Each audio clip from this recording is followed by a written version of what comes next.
ప్రతి ఒక్కరికి న్యాయం జరిగింది ఈ సినిమాలో. అండ్ నా డైలాగ్ నువ్వు అనిస్తే నాకు ఇందాక నేషనల్ క్రష్, నా క్రష్ కూడా అందుకని నేను ఆ మాట అనను కానీ అనుకుంటాను అంతే, పైకి మాత్రం నేను అనను.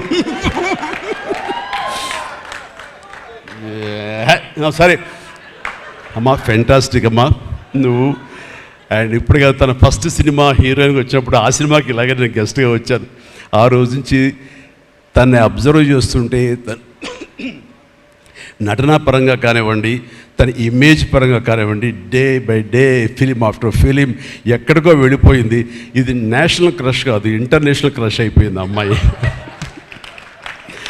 అండ్ గాడ్ బ్లెస్ యూ అమ్మా, నువ్వు ఎంత బాగా పెర్ఫామ్ చేస్తావంటే నేను చూస్తుంటే నీ కళ్ళు తప్ప ఇంకేమైనా అట్రాక్ట్ చేసుకోవు, కళ్ళు ఒకలా చూస్తుంటావు నేను.